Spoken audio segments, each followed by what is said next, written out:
এখন গড় এঘৰ মানুহৰ সপোন থাকে, এই সপোন টান বান কৰি দিলে। তেওঁক মই ইয়াৰ পৰাই সাওপাত দিছোঁ, তেওঁ এদিন তেওঁৰ সংসাৰখনো টান বান হৈ যাব লাগে। তেওঁক ভগৱানে কেতিয়াও ক্ষমা নকৰে। কিয় ঘৰ নবনাম? চৰকাৰী মাটি মানে আমাৰ মাটি। মই ভূমিপুত্ৰ, মই ক'বলৈ মোৰ অধিকাৰ আছে। এই মাটি মোৰ মাটি, এই মাটি আমাৰ মাটি। অৱস্থা নাইকিয়া হৈ যায়, বাজেট মিলাব নোৱাৰোঁ, ঘৰ চলাব নোৱাৰোঁ, ল'ৰা ছোৱালী কাপোৰ কানি দিব নোৱাৰোঁ। এতিয়া ঠাণ্ডা দিন আহিছে, ল'ৰাটোক কাপোৰ এখন দিব নোৱাৰোঁ। কাপোৰ এযোৰ দিলে লোনটো পৰি যায়। লোনটো দিলে আপুনি জানে লোনৰ চক্ৰবৃদ্ধি সুতত লোনৰ হেৰি কাটে। অশোক সিংহালে কেনেকৈ ট্ৰাইবেল হ'ল? তেওঁতো অসমৰে মানুহ নহয়। তেওঁ যদি অসমৰ মাটি, ট্ৰাইবেল বেল্টৰ মাটি যদি তেওঁ বিঘাই বিঘাই হাজাৰ হাজাৰ বিঘা তেওঁৰ ঘৈণীয়েকে অশোক সিংহালে গৰু চোৰতে ল'ব পাৰে, আমি কিয় নোৱাৰিম? মই ক'লো লোনটো এপ্লাই কৰক। এপ্লাই কৰিলে মানুহটোৱে লোন এপ্লাই কৰাৰ পাছত ঘৰ বনালোঁ। ঘৰ বনোৱাৰ পাছত আমি সোমাবই নাপালোঁ, ঘৰটো ভাঙি দিলে। কেনেকুৱা লাগে আপোনালোক ভাবি চাওকচোন, ঘৰটোত এদিন থাকিব নাপালোঁ। এইটোতকৈ ডাঙৰ বেদনা হ'ব পাৰে নেকি? এজন গৃহিণী ঘৰটোক লৈ জীয়াই থাকে। ঘৰটো আমাৰ এটা সপোন। মানে আমি যেন অগৰী, আমি ভাড়াঘৰত আছোঁ, ইমান অসুবিধা, ল'ৰা ছোৱালী পঢ়া শুনাৰ কথা আছে, ঘৰ ভাড়াৰ কথা আছে। আমি কিমান ভাড়া দি থাকিম ন? নিজৰ ঘৰটো ভাঙি দিয়াৰ পাছত মানুহ এঘৰ কিমান অসুবিধাত সন্মুখীন হয়, এইটোতো তেখেতে বুজি পাব লাগিছিলে অসমীয়া হিচাপে। যিহেতু আমি অসমৰে অসমীয়া, ভূমিপুত্ৰ হয়। ভূমিপুত্ৰই নিজৰ মাটি, নিজৰ ঘৰ বাৰী এৰুৱাই যেতিয়া অগৰী হয়, তেতিয়া কেনেকুৱা লাগে? কেতিয়াবা মোৰ এনেকুৱা বেয়া লাগে, তেওঁ নিজৰ ঘৈণীয়েকৰ কাৰণে, মুখ্যমন্ত্ৰী ডাঙৰীয়াই ঘৈণীয়েকৰ কাৰণে ট্ৰাইবেল বেল্টত মাটি দখল কৰিব পাৰে। আৰু চৰকাৰী মাটি তেওঁ স্কুল বনাইছে, এইটোতো চৰকাৰী মাটিয়ে, তেওঁ একে ৰাতিৰ ভিতৰত ম্যাদী কৰি ল'ব পাৰে। কিন্তু আমাৰ নিচিনা দুখীয়া নিচনা আৰু ভূমিপুত্ৰ আমি, এই ভূমিপুত্ৰবোৰে আমি কেতিয়াও চাৰ্কুল অফিচত যাম, ক'ৰবাত যাম, আমাৰ কিন্তু মাটি কেতিয়াও চৰকাৰী হৈয়ে থাকিল। আৰু চৰকাৰী হৈয়ে ৰাখি পিনি তেখেতে ইলেকশ্যনৰ আগত কি কৈছিলে? যোনে চৰকাৰী ঘৰত চৰকাৰী মাটিত বহি আছে, বহি থাকক, ভিডিঅ' ৰেকৰ্ডিং কৰক, মই ম্যাদী পট্টা দিমেই দিম। ম্যাদী পট্টা দিয়াটো দূৰৰ কথা, তেওঁ আমাক ৰাস্তাৰ পথৰ ভিক্ষাৰী কৰিলে। তেওঁ অকলে ধনী হ'ব লাগে, আমি ধনী হ'ব নালাগে। তেওঁৰ যিমান বিধায়ক মন্ত্ৰী আছে, তেওঁ লাংগু পাংগু চব গৰু চোৰ, মাটি চোৰ, মাটি খাইটি চব তেওঁৰ মন্ত্ৰী সভাৰ ভিতৰত, পৰিয়ালৰ ভিতৰতে তেওঁলোকে বগাই খাব বিচাৰে। আমাক কেতিয়াও তেওঁলোকে আমিওতো জীয়াই থাকিব বিচাৰোঁ। আমাৰ জীয়াই থকা নিজৰ অধিকাৰখিনিও তেওঁলোকে খৰ্ব কৰিছে, তেওঁলোকে কাঢ়ি লৈছে। আমিও এৰি দিয়াত নাই। আমি যেতিয়ালৈকে নিজৰ মাটি, তেওঁলোকে মাটি আমাক ঘূৰাই দিব লাগিব, মাটিৰ বিনিময়ত মাটি ঘূৰাই দিব লাগিব। ঘূৰাই নিদিলে আমি জংগী আন্দোলন কৰিম, কিন্তু আমি ৰেহাই নিদিওঁ। মাটিৰ বিনিময়ত মাটি আমাক লাগিবই, এইখিনিকে ক'লোঁ। তেওঁ অতি সোনকালে আমাক মাটিৰ ব্যৱস্থা কৰক, নহ'লে আমি নিজৰ সিদ্ধান্ত ল'বলৈ বাধ্য। কিয় ঘৰ নবনাম? চৰকাৰী মাটি মানে আমাৰ মাটি। মই ভূমিপুত্ৰ, মই ক'বলৈ মোৰ অধিকাৰ আছে। এই মাটি মোৰ মাটি, এই মাটি আমাৰ মাটি। CM ক'ব নোৱাৰে, কিন্তু আমি ক'ব পাৰোঁ, আমি ভূমিপুত্ৰ। এখন ঘৰ বনাওঁতে কিমান টকা পইচা ধাৰ সুৰ, মানুহটো সৰু এটা চাকৰি কৰে, ধাৰে সুৰে, বেংকৰ লোন এতিয়াও কাটি আছে। ঘৰটো নাই, কিন্তু এতিয়াও বেংকৰ লোন দিছোঁ, ঘৰ ভাড়া দিছোঁ। মোৰ নিজৰ কেতিয়াবা এনেকুৱা মোৰ অৱস্থা নাইকিয়া হৈ যায়, বাজেট মিলাব নোৱাৰোঁ, ঘৰ চলাব নোৱাৰোঁ, ল'ৰা ছোৱালী কাপোৰ কানি দিব নোৱাৰোঁ। এতিয়া ঠাণ্ডা দিন আহিছে, ল'ৰাটোক কাপোৰ এখন দিব নোৱাৰোঁ। কাপোৰ এযোৰ দিলে লোনটো পৰি যায়। লোনটো দিলে আপুনি জানে লোনৰ চক্ৰবৃদ্ধি সুতত লোনৰ হেৰি কাটে।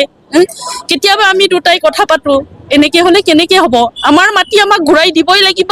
আমি ভূমিপুত্ৰ হয়, চৰকাৰী মাটিত আমাৰ সম্পূৰ্ণ অধিকাৰ আছে। তেওঁ হাজাৰবাৰ ক'লেও আমি নুশুনো। চৰকাৰী মাটি ভূমিপুত্ৰখিনিৰ মাটি, আমি যদি চৰকাৰী মাটি আমি থাকিব নোৱাৰোঁ, তেওঁ ল'ব নোৱাৰে। তেওঁ কিয় ট্ৰাইবেল বেল্টৰ মাটি লৈছে?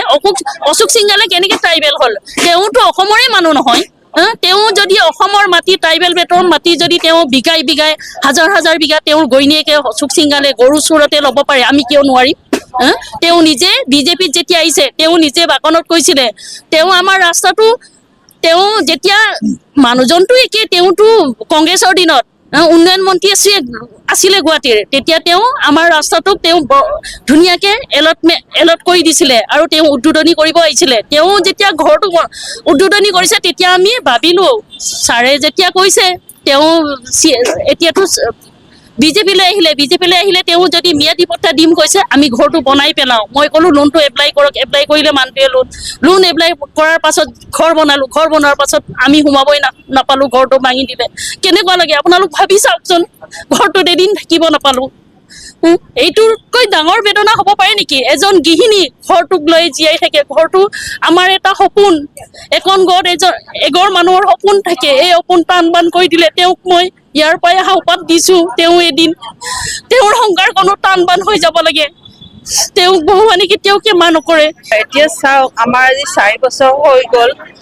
4 বছৰ আমি 150খনৰ ওপৰত আমি মেমৰিয়েণ্ডাম চৰকাৰলৈ পঠিয়ালো, কিন্তু চৰকাৰে আমালৈ অলপ গুৰুত্ব দিয়া নাই। আমি যে আজি যোৱা 3 দিন হ'ল আমি ইয়াতে প্ৰতিবাদ কৰি আছো। আমালৈ আজি 4 বছৰ আমাক চৰকাৰৰ পৰা কোনেও আমাক মানে এদিনো খবৰে নকৰিলে। যিটো সময়ত আমাৰ উচ্ছেদ হৈছিলে, সেই সময়ত আমাৰ ল'ৰা ছোৱালীবিলাকৰ মেট্ৰিক পৰীক্ষা, HS পৰীক্ষা, এইবিলাক জীৱনৰ মানে গুৰুত্বপূৰ্ণ পৰীক্ষাবোৰ তেতিয়া চলি আছিলে। কিন্তু আমাৰ ল'ৰা ছোৱালীবিলাকক ঘৰ ভাঙি দি ৰাস্তালৈ ওলাই আহিলে। আমাৰ ল'ৰা ছোৱালী পৰীক্ষা কিছুমানে দিব নোৱাৰিলে। জীৱনৰ এতিয়া মানে সিহঁতৰ আধৰুৱা।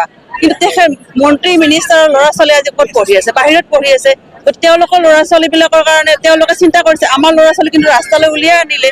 গতিকে এইটোৱে কথা। এতিয়া আজি 3 বছৰ ধৰি আমি প্ৰতিবাদৰ উপৰি প্ৰতিবাদ কৰি থাকিব লগা হ'ল, কিন্তু আমাক গুৰুত্ব দিয়া নাই। আমাৰ এতিয়া মেইন কথাটো হ'ল, আমাক মানে মাটিৰ বিনিময়ত মাটি লাগে। আৰু তেওঁতো নিজে এতিয়া কৈছে যে তেওঁ বোলে যিটো কয় কৰি দেখুৱায়। কিন্তু তেওঁতো আমাকতো প্ৰতিশ্ৰুতি দিছিলে, আমাৰ লগত আলোচনা কৰিছিলে। তেওঁতো মানে আমাৰ সেইটো প্ৰতিশ্ৰুতিটো নাৰাখিলে। আজিলৈকে তেওঁ আমাৰ আলোচনালৈ আমাক নামাতিলে। আমি এতিয়া কৈছো, আমাক মানে এতিয়াও মানে আমাক মাটিৰ বিনিময়ত মাটিটো দিয়ক, তাৰপিছত আমাৰ আৰু হ'বলগীয়া নাই। দেখিব পৰা যায় যে এই শিলিখাকৰ ওচৰে পাজৰে বা শিলিখাকতে বহুকেইজন মন্ত্ৰীৰ তেনেকে ফেমিলি মেম্বাৰ্ছ বা পুঁজিপতিৰ কিন্তু মাটি ইতিমধ্যে ধুনীয়াকে তেওঁলোকৰ বিল্ডিং এতিয়াও খাৰা হৈ আছে। কিন্তু যিসকল কষ্ট কৰি খোৱা লোক বা অসমৰ খিলঞ্জীয়া লোক আছিলে, তেওঁলোকে কষ্ট কৰি পুনৰ ঘৰ এটা সাজিছিলে, সেই ঘৰ কিন্তু চৰকাৰে বহুত সহজতে ভাঙি পেলালে। কি ক'ব বিচাৰে? সেইটোৱে হয়, মানে আমাৰ সৰু আমি মানুহবিলাকৰ ঘৰবোৰ ভাঙি দিলে। মানে কিন্তু এতিয়াও তাত এই ginger, Ashok Singhal protect prize, তাৰোপৰি এইফালে আজমলৰ আইডিয়েল হিল ভিউ, হিম্মত সিঙৰ, এইবোৰ কিন্তু ঢুকি নাপালে। আমি যেতিয়া মানে প্ৰতিবাদ কৰোঁ, আমাক টাইমৰ পিছত টাইম দিয়ে যে 2 মাহৰ পিছত 2 মাহ, কিন্তু 2 মাহৰ পিছত 2 মাহ গৈ আজি 4 বছৰ হ'ল। আমাৰ ঘৰবোৰ ভাঙিলে, কিন্তু সেইবোৰ এতিয়ালৈকে চৰকাৰৰ মানে হাতোৰাই মানে বুলডোজাৰে ঢুকি নাপালে। সেইবোৰৰ কথা ক'লে মানে তেতিয়া মন্ত্ৰী মিনিষ্টাৰবিলাকে জয়ন্ত মল্লবৰুৱাৰ ঘৰলৈ যোৱা ৰাস্তা বনাইছে, সেইবোৰ লৈছে, কিন্তু আমাৰ ঘৰবোৰ ভাঙি পেলালে। কিয়? সেইবোৰ কি চৰকাৰী মাটি? একে কথা। সেইবোৰ ঢুকি নাপায়। আমাৰ ঘৰবোৰ কিন্তু পানী ধৰি ৰাখে, গুৱাহাটীৰ পানী সেইবোৰে ধৰি নাৰাখে।